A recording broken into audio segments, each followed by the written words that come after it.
This is At Home with ADTS, a show that presents topics of interest to older adults, individuals with disabilities, and their caregivers. At Home highlights the services and programs offered by Aging, Disability, and Transit Services of Rockingham County.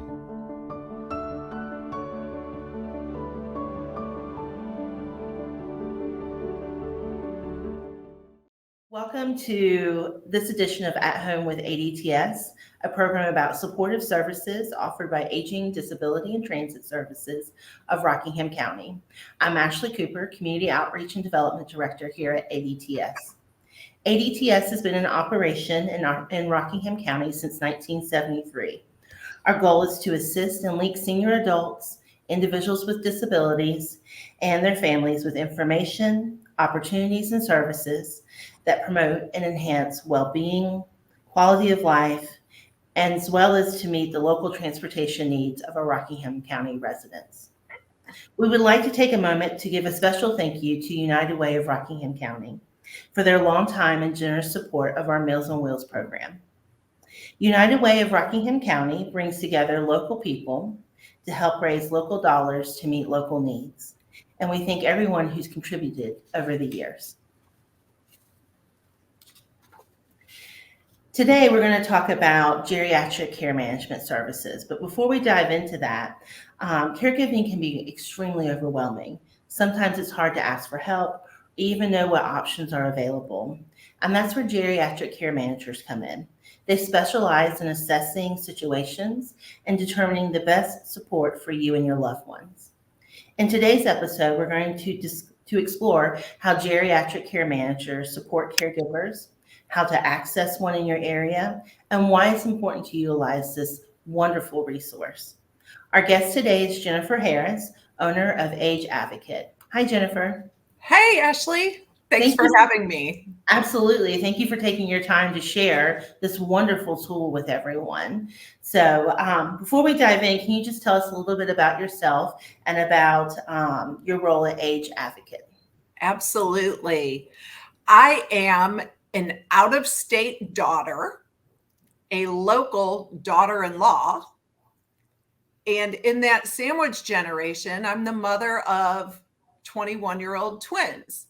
So I have aging parents, local and out of state, plus two people who on a regular rotation come in and out of this house. So it is a constant juggle in so many of our lives. I have such a passion for working with seniors and making sure that safety is the first priority. Seeing folks in their home where everybody really wants to be that I've ever spoken with as their first choice, making sure that that environmental fit matches. So having been a realtor now for over 24 years and having certifications throughout my professional career, like being a certified aging in place specialist, which we'll talk about CAPS, that acronym as well, and then a master's in gerontology and years of construction experience kind of help all those pieces fit together. That how do you make the home environment safe? And then when it's not, what are our next steps? And even within those next steps, what are our rights to still be who we want to be in every environment that your body and your brain might need assistance with? Mm-hmm. Absolutely. We always jokingly say that no one plans to retire once it's been their golden years in a nursing home. So I agree. Everyone we've always met have a passion, desire to stay in their home, but most importantly in their community as well. So tell me a little bit about what a geriatric care manager is. It can be a number of things. Unlike other professions, there's no real specific path, but it is typically someone who is a registered nurse, a licensed social worker, or someone credentialed in gerontology dealing with aging and end of life. Yeah. And how do y'all go about supporting caregivers? So for supporting the caregiver, it can happen in any setting. Sometimes we get called in when there's been an event and your loved one is in the hospital and the hospital says they can't go home safely. We are not discharging to home. Well, what are our choices? How do we pay for it? How do they get there? So those types of things, or your loved one is going home tomorrow and there's 15 brick stairs to get in the house, but they're no longer ambulatory and seated now in a wheelchair. How do we do that? How do we make this home environment match the needs that are now happening? And then what are the resources in the community to help make that happen? Where often there's a lot of our social networks and our faith-based networks and community services that are at no cost or low cost, but we also want to make sure it's done professionally and done right. You know, building that ramp, if it's at a pitch that's like this, we don't want grandma in her wheelchair, sailing down a ramp at high speeds. We want to make sure it's done safely and correctly, as well as at the best affordable price to match what those needs are. Sure, absolutely. That makes a lot of sense. So there's a lot of different ways that or opportunities for caregivers to engage with you. There's no set one path, correct? And there's the legal aspect, which, typically a geriatric care manager is not an attorney, but we have relationships with the local elder law attorneys to make sure that those documents that you need, making sure the power of attorney is what you still want it to be, that any advance directives, so important to say, maybe before I had a cancer diagnosis, I wanted every intervention and I wanted to, do everything you can, keep my body alive as long as possible. But maybe now I made that decision 20 years ago and I have a different diagnosis and my quality of life is different. I might feel differently. So how can we change things like your advance directives? And there's things like a medically ordered scope of treatment that's created by you and your doctor that lets other clinicians know what your wishes are if you can't speak for yourself in that moment.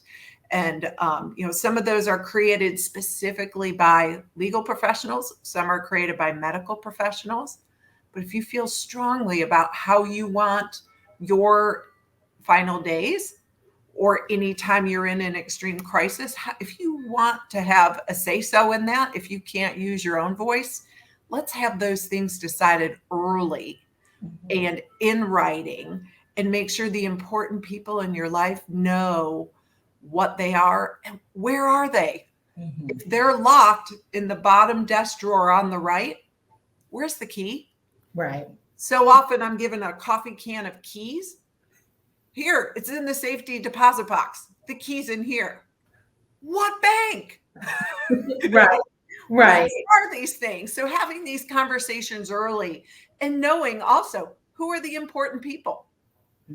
Are they still alive? Unfortunately, sometimes if you're blessed enough to have aged a lot of years, maybe the folks you listed in your financial or healthcare powers of attorney maybe didn't age with you. And you might need to appoint new people. So pulling those documents out every so many years and taking a look and making sure this is still how you feel. We can help walk through that and make referrals to the appropriate types of attorneys or clinicians who can help with where you are now in life. Some of these things are permanent. You can change them as you go. It doesn't have to be the way you wrote it when you were 60. If you're 85, life might look different. Sure. And so I'm also assuming one of your roles is to kind of facilitate family conversations as well, because I know that they can be tricky, especially if you have a caregiver or an adult child who lives away from the parent, but wants to make sure that somebody's there being their advocate. Right. That's a great point, Ashley. Very often, our adult family adult children in our family or loved ones. And by family, I mean your family of choice. And that's an important piece. Who is that? It doesn't have to be blood relatives. We're allowed to choose. And it might be that in your final days, you don't want the folks who share the last name with you to be those decision makers. And you're allowed to say that. Hospitals will very often assume that if you don't have something in writing that says differently. Sure. And so a lot of family members are distant, are all over the world. I have a client whose daughter lives on another continent, and we have conversations very early for one of us and very late in the day for the other one. But we try to record videos when I'm with him so that she can see he's doing well. And we use technology to keep families connected, even if someone doesn't have those skills themselves. We can facilitate that. And in the process, a geriatric care manager is doing an assessment. We are continually looking, listening, smelling, observing, and helping to look at when it's time for change and help point out that change. The respect between older family and loved ones and younger, a lot of times it's hard to say, Dad, you're a little stinky. We notice an odor when we come into the home. So having a third party who's neutral to be able to say, here's some recommendations based on some things I've noticed. Maybe we need to get the carpet cleaned in that room or put a pad under the recliner that you're in all day. So things that we can say more delicately, and we're used to having these conversations where if you don't talk about these things every day, it could feel very inappropriate, because some of the things that happen towards the end of life and older years, they're not your table talk. They're not your usual family visit conversation, particularly when it comes to controlling things like medications and safely having bank account access. And maybe we put limits so there can't be protecting from exploitation and fraud is a big thing that we want to look at. But also, driving. How do you have that conversation with a loved one who's been driving farm equipment since they were 12 years old and old enough to reach the pedals? And how do you tell me at 82 now that I can't? Right. Well, we can make referrals or help you get to the occupational therapists who do that testing. And let's let the professionals and doctors be a part of that conversation. Because often people will respect someone outside of the family. Yes, I have found that to be very true. So when's the best time for a caregiver to reach out? Is it in crisis, or is it beforehand, or it is what it is? Unfortunately, what does it look like that day?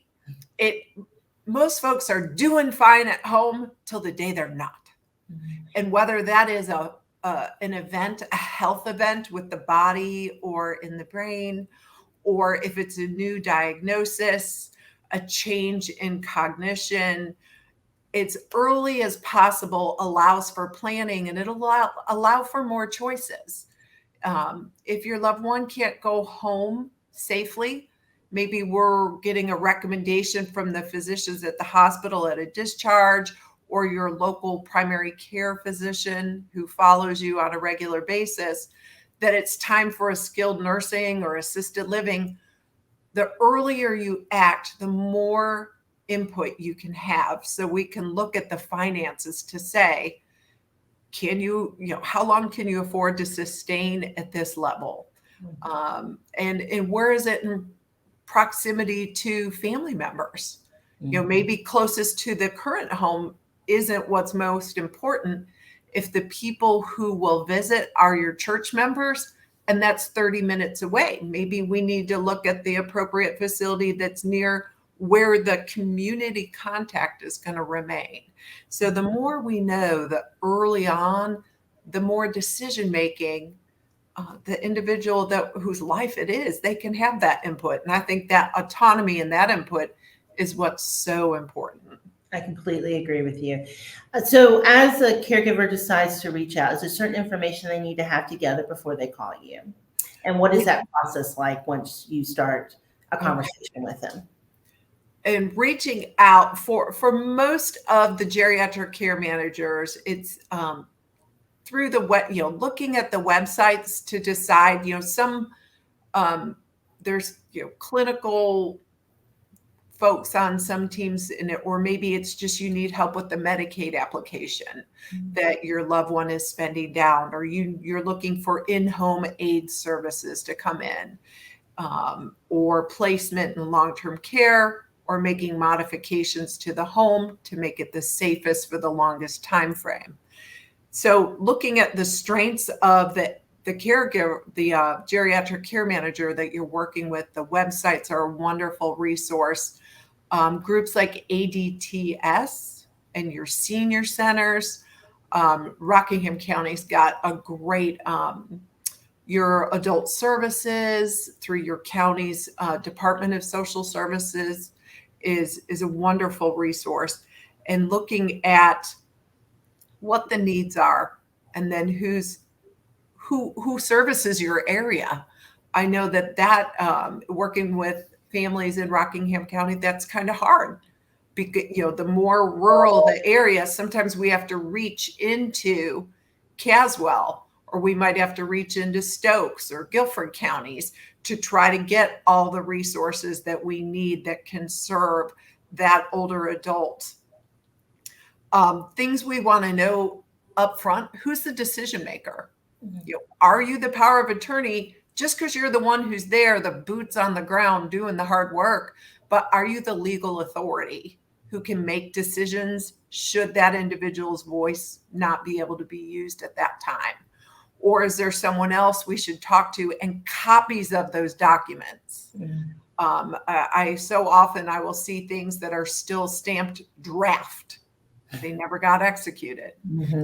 Or the individuals listed are deceased. So we want to know, who should we be talking to? What are the major diagnoses? What are the financial resources that we're working with? So someone who can access a few of those things. We don't want account numbers. Don't give anybody a credit card number, a bank account number. We don't want any of that. But if we need, maybe just an idea of what is the portfolio looking like, so we can do a longevity forecast to say, if you move to this facility at this rate financially, you would stay there for this long. And then we would need, do we need to pick a facility that allows for spending down to Medicaid? Or is there an aid and attendance service if there was, if we're working with the veteran or surviving spouse of a veteran, is there a resource that we can tap into there through the aid and attendance program? And making sure that the loved ones who are the decision makers, that they are aware that you're working with the geriatric care manager, so they don't come and say, who is this person? And, doing those introductions. And sometimes it's kind of playing referee. I feel like I should have a striped shirt and a whistle on to say, hold on, we don't all agree perhaps on what is the best next step, but we're going to start with the person whose life it is. We're going to work out from there with the physicians, and with, who all the major players are. And for a lot of families, it's being that local contact, if there is no one here, to touch base weekly, biweekly, monthly, and looking for change in condition, change in cognition, our needs being met. And then we can report out to the family with kind of a summary of that visit. And it can go equally to all the, all the loved ones are anywhere in the world to say, in this 2-week visit, here's what I saw. So being able to know who are those points of contact, what are the resources available, what are the goals of the individual. We need very basically the Medicare card, if there's a Medicaid number, if there's a secondary supplement or Advantage plan card, And I like to always have a most recent photo of your loved one so that we can create a folder of, in an emergency, here's all the things about this individual that we're working with. Sure, sure. That makes a lot of sense. I really appreciate the theme too of keeping the person that you're caring for in the center of their care and not a participant in their care. And so that's really important. I think a lot of times as we age and we bring people in to help support us, that we lose our voice sometimes in that. So I really appreciate how you keep that focus. And I think that's really important too, which leads me to my next question. So if I'm going out and I'm looking for somebody, for a geriatric care manager, what are a couple of things I should keep in mind as I'm interviewing this person? Right. Is the geriatric care manager, typically, I don't know any that are direct caregivers. We are not the folks who are going to put our hands on your loved one and assist them in the bathroom or with their daily activities of daily living. But we will help connect you with those resources and find out what the needs are. So I would add, what are the services you provide? What are the hours you're available? We are not first responders. If your loved one has a fall and they need a medical assistance, please don't call us right away. Get that emergency medical help that you need first. Get them stable. Then let us know where you are. Are there home care services? Are there Medicaid or Medicare during open enrollment, making plan elections, looking at the medication reviews with the pharmacist? Are those services that are provided? But I think one of the biggest things is, what is our role for the individual that I referenced who is out of state, or actually out of the country. I'm a point of contact, but I'm not available at 3:00 in the morning to go see why they're not answering their phone. Perhaps, that maybe we need other devices in place or things of that nature. But we certainly can be your boots on the ground to go and take a look at what's going on. An important thing to know, all the geriatric care managers in this area, and really everywhere, we are not compensated through your insurance or through any of your supplements or by Medicare or Medicaid services. So we are all a private pay service, but we're all also compensated. It's very often the loved ones. The older adult maybe is on Medicaid and has spent through their hard saved money, but it's the adult children perhaps who live somewhere else or are busy working a job and raising a family who say, I need someone to come in and help me get straight, do that initial assessment, find out what the needs really are. And maybe that's all we do is that initial assessment and write up our plan of what we think our recommendations are. And we don't hear from them for a year because the plan's working. Things are going great until the event. Right. and then maybe there's an event that's a fall, an illness, a change in some kind of status. And then you need us back again. Mm-hmm. Absolutely.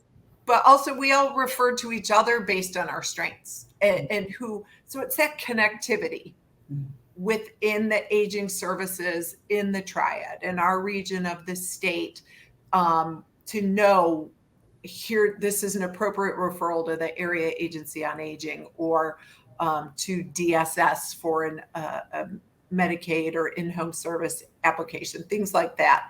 So we all are really connected with each other and within our community. So we've got a great network. It's just making sure people know that we're there. Right. So that leads me to two things. How do I locate somebody in my area who is a geriatric care manager? And then after that, we'll pivot to how they can reach you. So I think a search through the computer. If you're not a computer user, resources like ADTS, your senior centers, your primary care physician's office, or if you have a geriatrician, and hospices and palliative care. Those palliative care folks that are working on not end of life, but your highest and best quality of life while you're busy living, they often refer folks to us. So that's another really good resource to get to. And word of mouth, even within the faith-based services, we get a lot of referrals from folks who that's a quick first place a lot of people will go. As well as law enforcement, unfortunately, will see that perhaps they're doing a wellness check and that this individual isn't safe. Then what do we do with that information? Who do we pass it on to next to make a referral? Sure. That makes a lot of sense. And then how would you reach me? So ageadvocate.com is my website. How you could reach out to me there it is. There's another group called Adult Children of Aging Parents. ACAP is a really good resource, open at no cost to folks. And so there's a number of networks. You're in Rockingham County specifically. There are groups within the long-term care facilities, the community advisory committees. And I would say Asheley Cooper is probably one of the best resources that folks will have up in the ADTS service areas. I appreciate that very much. One other thing I'd like to ask the individuals I interview is, what is your key piece of advice that you would like to give to caregivers? There's two. One is, the first and primary one is, you've got to be good to you. Got to be good to you. It sounds so cliche to say you can't pour from an empty cup, but it is so true. And take care of yourself so that you can then give to others. And the second one is, plan early and review it often. Keep looking at it. And there's no wrong door. Asking for help you might make 3 or 4 phone calls before you get to the right place, but continually asking and share it out there. As something works for you, share it with someone else. Because my attitude, for so many of us, what we know doesn't mean anything if we can't get it out there to somebody else. I know that if you get this particular, if you have MS, if you have multiple sclerosis, there's an injection that's $10,000 a month. Medicare doesn't cover it. Oh, wow. But you can go to the drug manufacturer and do a 1-page application for a financial assistance, and the drug manufacturer provides it. I've got a client who pays a $25 copay a month. The fact that I know that doesn't do me any good because I don't have MS. But anyone else I can share that with, those types of things, the more we share and the more we start talking about it, because it is very taboo to some folks to talk about aging and end of life, and particularly our older generation, that was just not common conversation. So how can we respect their dignity and their pride and still have those important conversations? Yeah, absolutely. Thank you so much, Jennifer. I knew you would be a vault and a fountain of information.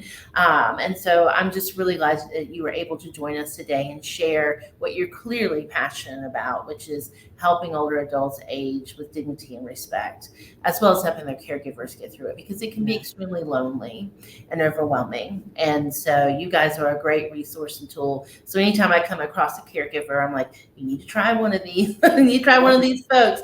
Trust me, you won't. It's money well spent. It's money well spent. And so, as you said, it may not be every single week that you need to engage. It could just be sitting down, figuring out a plan, and then executing that plan, coming back whenever there's some changes. So thank you so much. I really appreciate it. Absolutely. Thank you, Asheley. Sure. That's all the time we have for today. And we thank you for watching, and we hope that you found this information beneficial. For more information on the programs and services offered through ADTS, you can visit our website, which is adtsrc.org, or give us a call at 349-2343. We thank you again for joining us today, and remember that ADTS is here to help you and your family to age with dignity and independence in your own home and community. Thank you. Thanks for tuning in to At Home with ADTS. For over 45 years, Aging, Disability, and Transit Services of Rockingham County has focused on enhancing quality of life for individuals by empowering them to achieve optimum health and well-being, independence, and participation in community. To learn more about community-based services, resources, or how to help, visit adtsrc.org or call 336-349-2343.